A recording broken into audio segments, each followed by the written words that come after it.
Madagascar est l'un des premiers pays africains à avoir signé avec la Chine un mémorandum d'entente sur l'initiative Ceinture et Route. Donc ensemble, vous savez, nous sommes vraiment partenaires.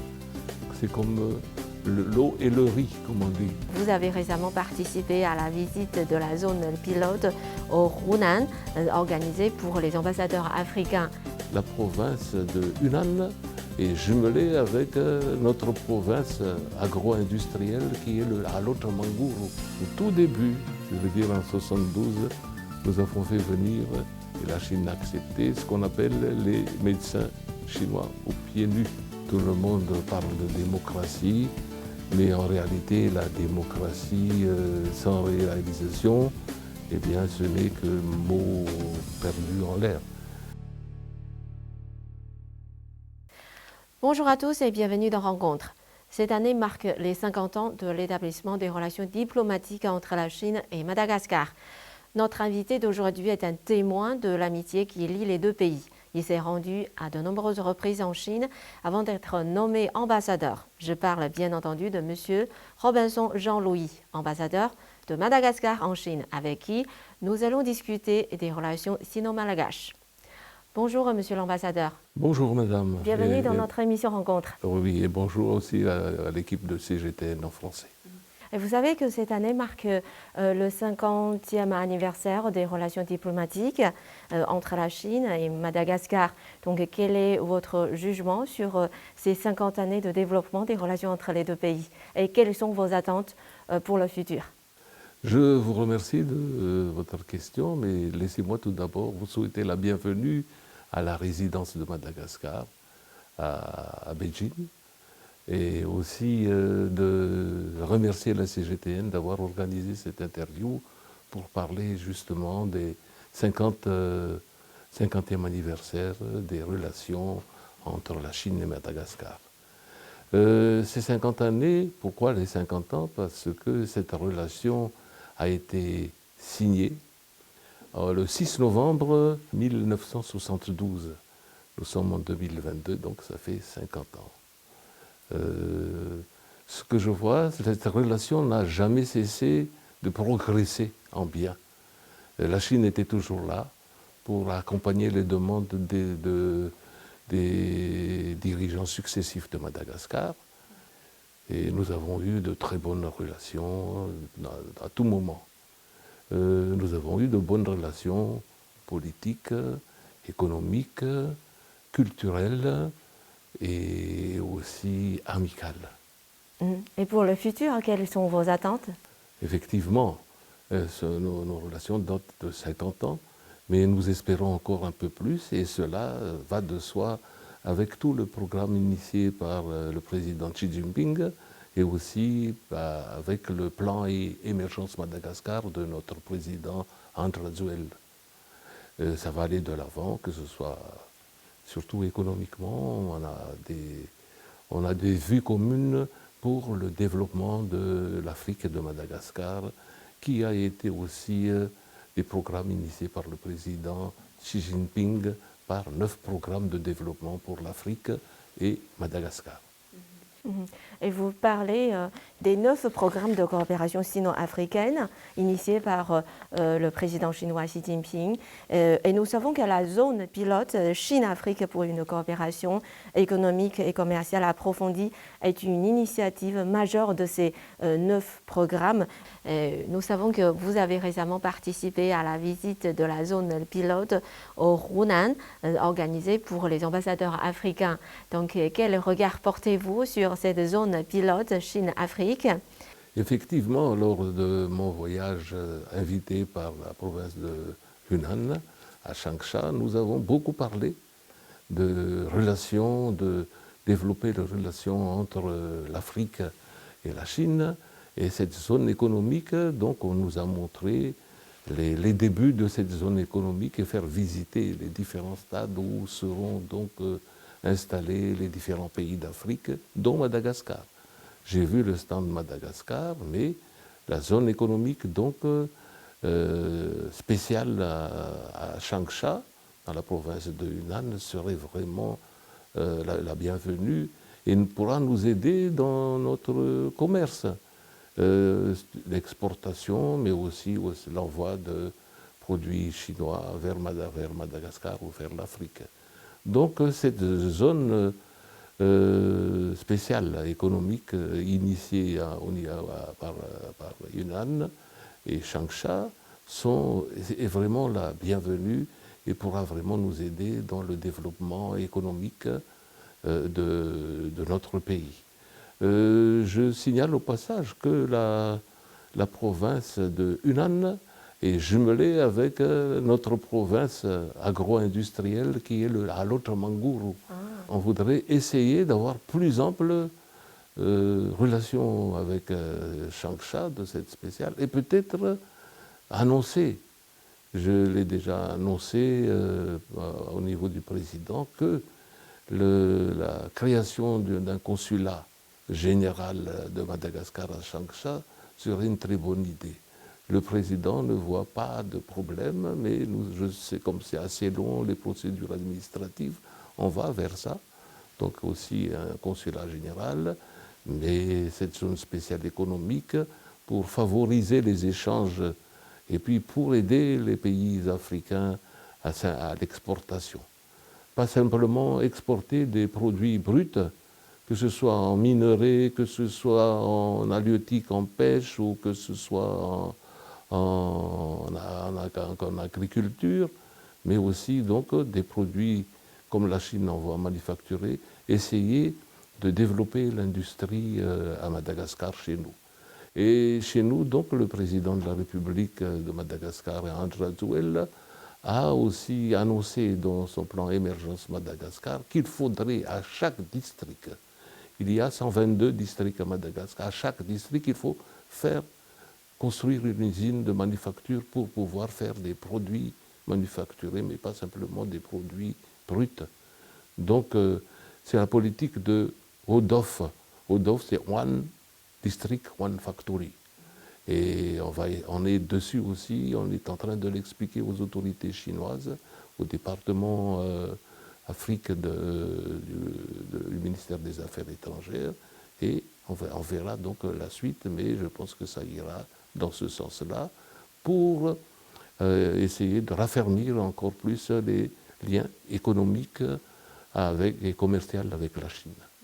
Comme vous avez mentionné tout à l'heure, la coopération agricole entre la Chine et Madagascar a une longue histoire et a permis d'obtenir des résultats remarquables.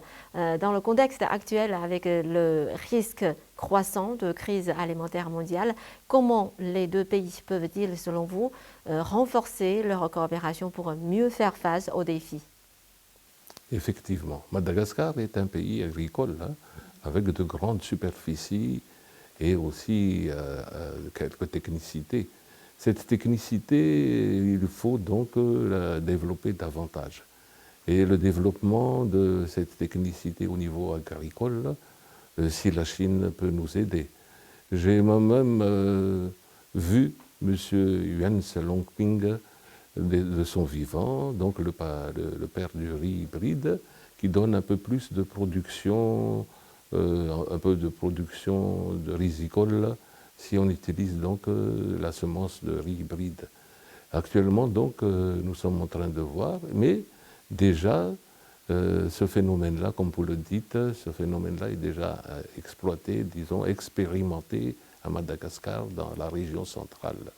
Et des semences sont en train d'être distribuées aux paysans. Et c'est au niveau coût de la production qui est un peu plus cher que la semence normale, mais la production peut nous aider à combler le gap que nous avons chaque année, qui est de 300 000 à 500 000 tonnes de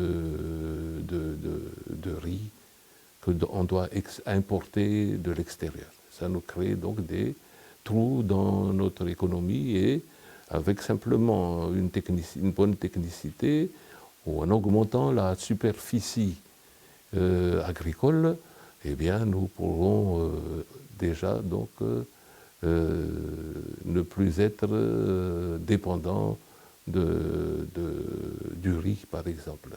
De ce côté-là, notre président de la République aussi a vu une idée, donc une vision en disant qu'il faudrait augmenter la surface cultivable aussi.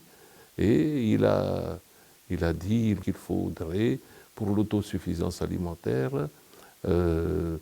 voir avec la Chine l'exploitation de 100 000 hectares de rizières ou d'autres plantations agricoles, et qui est en étude actuellement, et où le Memorandum of Understanding, MOU, est en train de se préparer. Madagascar est l'un des premiers pays africains à avoir signé avec la Chine un mémorandum d'entente sur l'initiative Ceinture et Route. Quel regard portez-vous sur cette initiative? Et pour vous, quelle est l'importance de l'initiative Ceinture et Route dans la promotion de la coopération sino-africaine? Nous avons eu la chance. Nous remercions le président Xi Jinping pour cette vision de ceinture de la route, dont nous sommes parmi les premiers à avoir signé donc, le mémorandum et l'acceptation de la politique. Cette politique de ceinture et de la route va encore développer davantage l'économie des pays qui seront choisis, que ce soit par voie routière ou par voie maritime.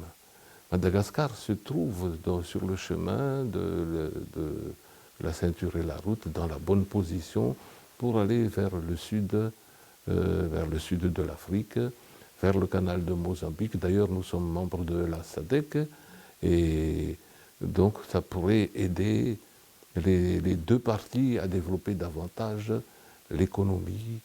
Et d'ailleurs, nous voudrions lancer, pour avoir plus de sécurité, donc la politique de Océan Indien, zone de paix. Si c'est possible, mais là, ça va être encore des procédures assez longues, et l'acceptation de tous les riverains pour cette politique. Il y a ceux qui acceptent, il y a d'autres qui n'acceptent pas, mais c'est une idée que nous avons eue du temps déjà de la Deuxième République, et qui reste actuellement vieilleuse. Mais cette idée-là était une très bonne idée. Donc la route de la soie est vraiment utile actuellement, non simplement pour la paix mondiale, parce que si on ne touche pas à cette route, à cette ceinture, eh bien ça créera d'abord la paix, et aussi ça développera les régions que traverse cette ceinture et la route. Donc, remerciements encore au président Xi Jinping pour cette heureuse initiative que nous acceptons. Et nous savons que vous êtes aussi le président d'honneur du Conseil national de l'Ordre des médecins de Madagascar. Comment jugez-vous la coopération sanitaire sino-malgache? Et comment évaluez-vous la politique chinoise de prévention des épidémies? Merci beaucoup de m'avoir rappelé que je suis toujours le président d'honneur de l'Ordre des médecins. Dans cette plateforme, dans ce concile, nous avons environ 8 000 à 12 000 médecins inscrits. Et il est dit que les médecins qui ne sont pas inscrits au niveau du tableau de l'Ordre des médecins ne peuvent pas exercer. Comme vous savez, dans chaque pays, il y a des trous où il y a des médecins qui ne sont pas médecins, mais ceux-là, on peut les attraper facilement parce que chaque médecin à Madagascar a un numéro de l'Ordre national des médecins, et sans ce numéro facilement vérifiable, eh bien, ils ne pourront pas exercer. Avec la Chine, eh bien, cette relation est de longue date. Ça date même presque de 50 ans. Et on devrait fêter aussi la relation médicale entre la Chine et Madagascar, certainement avec les activités du 50e anniversaire. Au tout début, c'est-à-dire en 1972, nous avons fait venir, et la Chine a accepté, ce qu'on appelle les médecins chinois aux pieds nus. Ces médecins chinois aux pieds nus, eh bien, ils acceptaient d'aller dans les zones les plus enclavées et de traiter, de soigner les malgaches. Et petit à petit, Donc les centres de médecine disons, de base a augmenté donc, au point de vue prestation, est devenu actuellement des médecins dans les districts. Et actuellement même, nous avons réussi à ouvrir un centre médical universitaire avec les médecins chinois qui se trouvent donc au niveau de la capitale. Donc petit à petit, les médecins chinois nous aident, que ce soit dans la campagne, dans les chefs-lieux de district, et actuellement nous avons un centre hospitalier universitaire qui ont été donc donnés par les Chinois et qui nous ont beaucoup aidés lors des épidémies de Covid. À ce moment-là, donc, le centre était là, était le bienvenu pour devenir le centre de référence de lutte contre le Covid-19. Et jusqu'à présent, donc, il est là et nous commençons à avoir des étudiants universitaires qui vont là faire des stages et ça va de suite parce que pour le moment, c'est dans la capitale qu'on a installé, mais il serait bien d'aider aussi les provinces, sur 6 provinces, d'aider nos centres hospitaliers universitaires avec soit des infrastructures, soit des médecins qui peuvent aider à enseigner ou à travailler en même temps que les médecins enseignants, professeurs malgaches. Oui, depuis ces 3 dernières années, dans la lutte contre le Covid-19, la Chine et Madagascar a mené aussi une coopération fructueuse dans ce domaine-là. Pourriez-vous nous présenter un peu plus dans ce domaine? Dans ce domaine, heureusement, c'est heureusement pour la lutte contre le Covid. Quand je suis arrivé en Chine en décembre 2019, là, le Covid en 2020 a commencé au tout début. Donc, j'étais vraiment dans la bataille ici en Chine. Et je remercie le gouvernement chinois pour tout ce qu'il a fait sur Madagascar. L'envoi des vaccins, l'envoi des équipements et de médecins spécialisés dans la lutte de Covid qui nous a beaucoup aidés. En retour aussi, notre président de la République a reçu l'aval des spécialistes malgaches pour la commercialisation d'un produit malgache de médecine un peu traditionnelle, mais à base de kingaoshu, d'artémisine, et que le président a lancé pour lutter contre le Covid et qui marche.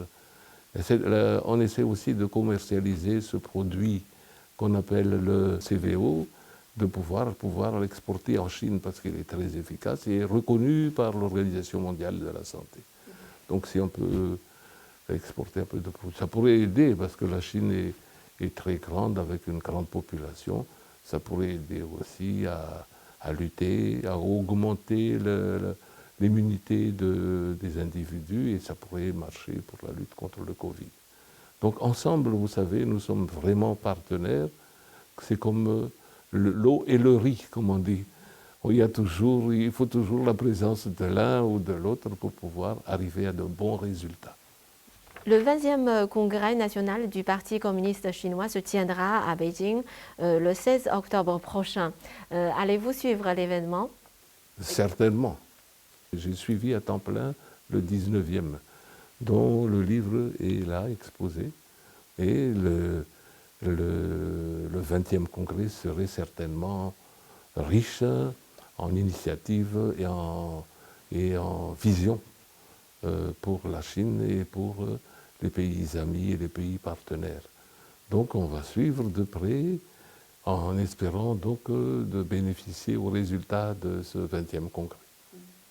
Je sais que vous connaissez très bien la Chine. Avant d'être venu en Chine, vous avez beaucoup de contacts avec la Chine. Donc, quel est votre jugement sur son parti dirigeant, le Parti communiste chinois? Comme donc le dit la chanson, bon, s'il n'y avait pas de parti, il n'y aurait pas la nouvelle Chine.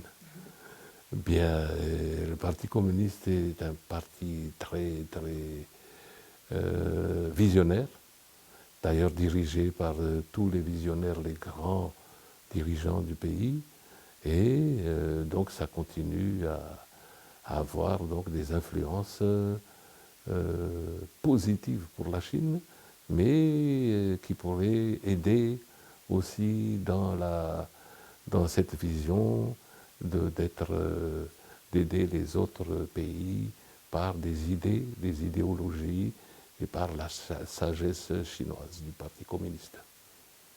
Quelles observations faites-vous sur le système politique et démocratique chinois?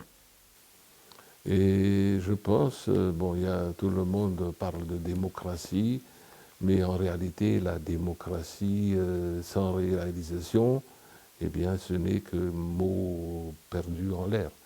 La démocratie chinoise, débutant par la base et allant par étapes, eh bien, arrive à un niveau où ça devient une démocratie qui est réelle et une démocratie qui aide le pays à sortir de la pauvreté.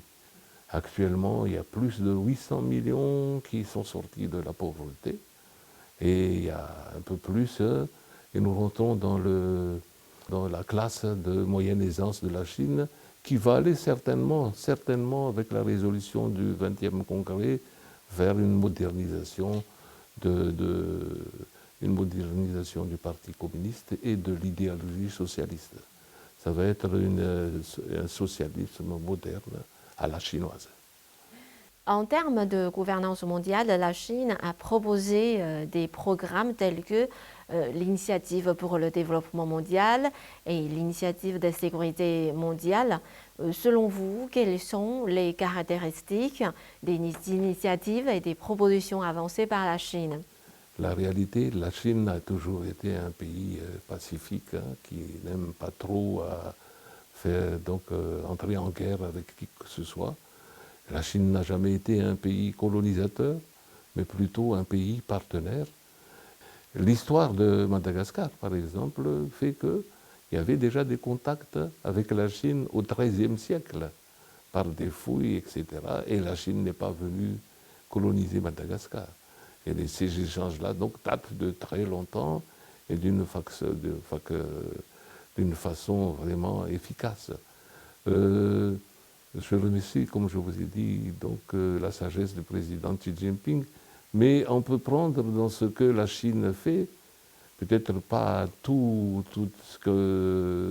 les façons de faire de Chinois pour la démocratie, mais on peut prendre les bonnes pratiques et mettre par exemple aussi un socialisme à la malgache moderne, pour pouvoir développer et donc se retirer de la pauvreté, pour qui chez nous c'est encore très très grande. Donc avec les meilleures pratiques, on peut voir et puis on peut lancer une bonne idéologie et de quoi faire au point de vue politique.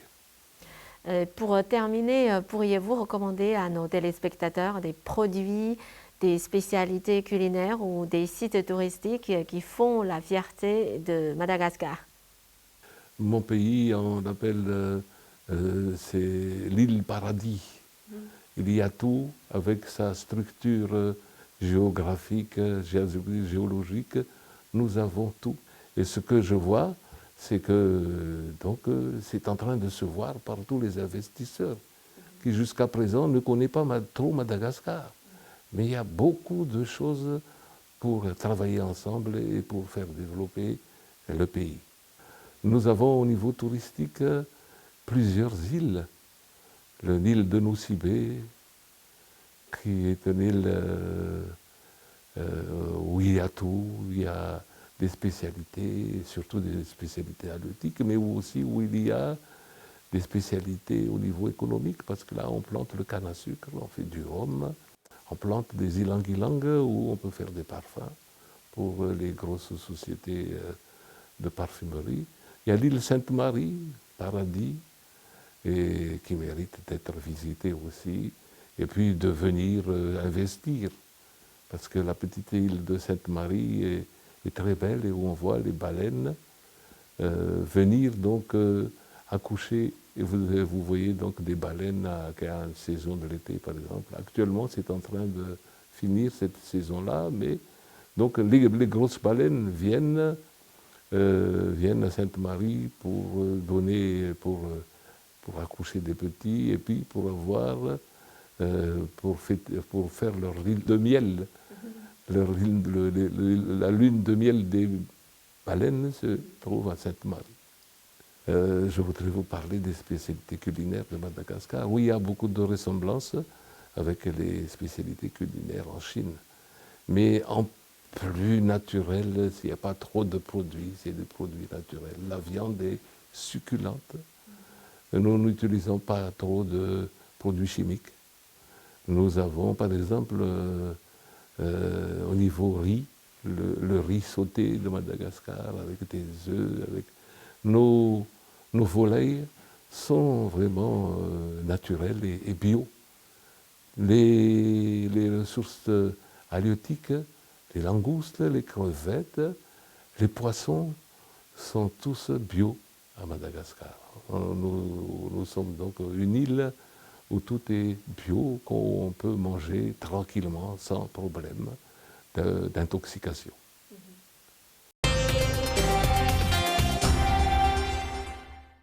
Selon la vision du président, il y a beaucoup c'est-à-dire qu'il voudrait faire de Madagascar un pays émergent et solidaire avec les autres pays amis, partenaires, et donc avoir un taux de croissance élevé. Et il a fait un plan qu'il appelle Plan Émergence Madagascar, qui met tout, qui décrit l'état de Madagascar et ensuite ce qu'on devrait faire pour rendre le peuple heureux. Et puis une société pour commencer peut-être de moyenne aisance, mais on rattrapera assez rapidement une société, disons, comme avant l'indépendance. Voilà. Et avec ça, il a créé, pour faciliter disons, la compréhension avec les bailleurs ou les amis, les partenaires, sur la carte de Madagascar, où est-ce qu'il y a les différents projets qu'on peut faire. Et le président a une vision de faire une autoroute du sud jusqu'au nord. C'est dans sa vision de refaire cette route qu'on appelle la route du soleil. La route du soleil. Nous sommes en train de voir ça avec, de faire déjà le plan exact. Donc la route du soleil de l'Est va de Antsiranana, c'est une Sénégal, jusqu'à Fort-Dauphin. C'est la première autoroute? Non, l'autoroute, le premier autoroute qui a été construit par les Chinois, c'est de la ville Tomasna jusqu'à Tananarive. Il y a une autoroute, une belle route, hein, mais elle est devenue un peu étroite et maintenant on l'a agrandie encore. Et c'est toujours, en général, ce sont les sociétés chinoises qui remportent l'appel d'offres. Dans la région, ici, c'est l'exploitation des mines, mais il y a de grands terrains où on peut faire de l'agriculture. Par là. Par là aussi, ça c'est agriculture, agricole, et puis on peut faire aussi de l'élevage là-dedans. Ici, dans la baie de Narine, on peut faire un grand port pour le canal, pour le monde entier. Donc, la ceinture à la route peut passer par là, à la baie de Narine, mais il y a aussi des minerais, beaucoup de minerais, de bauxite, de fer, etc., qui pourraient être exploités. Merci beaucoup de votre présentation qui m'a fait penser à y aller, à y retourner pour ma deuxième visite. Vous êtes toujours les bienvenus et les Chinois sont les bienvenus à Madagascar. Veillez et puis voyez, venez voir et puis vous allez investir à Madagascar. Merci beaucoup, c'est très gentil. Merci, monsieur l'ambassadeur. Merci, madame. Je tiens à remercier encore une fois votre visite et merci pour cette initiative d'entretien pour le 50e anniversaire entre la Chine et Madagascar.